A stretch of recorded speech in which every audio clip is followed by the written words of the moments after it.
ഇവിടെ നിങ്ങളെ പരിചയപ്പെടുത്തുന്നത് ഒരു പുറത്തു നിന്ന് വന്ന വണ്ടിയാണ്. വണ്ടി മോഡൽ വരുന്നത് 2015 ആണ്. ഓപ്ഷൻ വരുന്ന വി ആണ് ട്ടോ. മേജർ ആക്സിഡന്റ് കാര്യങ്ങളോ റീപ്ലേസോ തട്ടുമുട്ടോ ഒന്നുമില്ല. ഒരു കംപ്ലൈന്റ് ഇല്ലാത്ത വണ്ടിയാണ് ട്ടോ. ഇതിന്റെ മെയിൻ ക്ലാസ് പോലും റീപ്ലേസ് ഇല്ല. അത്രയ്ക്കും ഗ്യാരണ്ടി തരുന്ന വണ്ടിയാണ്. ഉള്ളും പുറത്തൊക്കെ നോക്കുകയാണെങ്കിൽ നല്ല വൃത്തിയുണ്ട്. നല്ല ലുക്കുള്ള വണ്ടിയാണ് ട്ടോ. നല്ല ക്വാളിറ്റി ലെതറിന്റെ സീറ്റ് കവർക്ക് ചെയ്തിട്ടുണ്ട്. അതുപോലെ തന്നെ കമ്പനി ടച്ച് സ്ക്രീൻ വരുന്നുണ്ട്.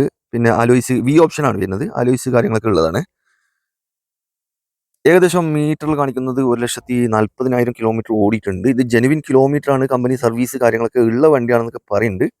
അപ്പോൾ ആവശ്യക്കാരുണ്ടെങ്കിൽ വന്ന് ഫുൾ ചെക്ക് ചെയ്ത് നോക്കിയാൽ കേട്ടോ. വണ്ടി പക്കാണ്, ഗ്യാരണ്ടിയാണ്. ഈ വണ്ടിയുള്ളത് Malappuram Pookkottur turbo user car ഷോറൂമിലാണ്. ഇതിന് ഇവർ ചോദിക്കുന്നത്, ഇത് നിലവിൽ വണ്ടി NOC എടുക്കാത്ത വണ്ടിയാണ് കേട്ടോ. അതുകൊണ്ട് തന്നെ ഈ വണ്ടിക്ക് ഏത് ജില്ലയ്ക്ക് വേണമെങ്കിലും നമ്പർ എടുക്കാൻ പറ്റും കേട്ടോ. ഇവർ NOCയുള്ള വിലയാണ് ചോദിക്കുന്നത്. 9 ലക്ഷം റുപ്യ ചോദിക്കുന്നുണ്ട്. വില കുറച്ച് വരും, ഫിക്സ്ഡ് ആയിട്ടുള്ള. കേരള നമ്പറൊക്കെ ആക്കിയെടുക്കാൻ മാക്സിമം ഒരു 1,20,000, 1,20,000, 1,30 അടുത്തൊക്കെ വേണ്ടി വരും കേട്ടോ. അപ്പോൾ ഇവർ NOCയിൽ തരുന്നുണ്ട് 9 റുപ്യാണ് ചോദിക്കുന്നത്. അതിൽ വില കുറച്ച് വരും. അപ്പോൾ ആവശ്യക്കാരുണ്ടെങ്കിൽ വീഡിയോയുടെ താഴെ മൊബൈൽ നമ്പർ കൊടുത്തിട്ടുണ്ട്. അതിൽ വിളിച്ചാൽ കൂടുതൽ ഡീറ്റെയിൽ കാര്യങ്ങളൊക്കെ അവർ പറഞ്ഞുതരും. അപ്പോൾ പുതിയൊരു വീഡിയോയുമായിട്ട് വരുന്നത് വരെ ഗുഡ് ബൈ.